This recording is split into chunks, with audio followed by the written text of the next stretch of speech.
For এর পরে যদি আমরা ভার্ব ব্যবহার করি তখন সেই ভার্বের সাথে আইএনজি যোগ করে নিব। যেমন ফর ক্লিনিং পরিষ্কার করার জন্য।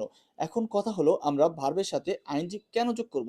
যেমন ক্লিন এর সাথে আইএনজি যদি যোগ না করতাম তাহলে হতো ফর ক্লিন যদি বলতাম তাহলে হতো পরিষ্কার করার জন্য। পরিষ্কার করার জন্য। এটা কিন্তু মিলছে না। যার কারণে আমাদের ফর ক্লিনিং পরিষ্কার করার জন্য এই আইএনজিটা একটা এর কাজ করছে।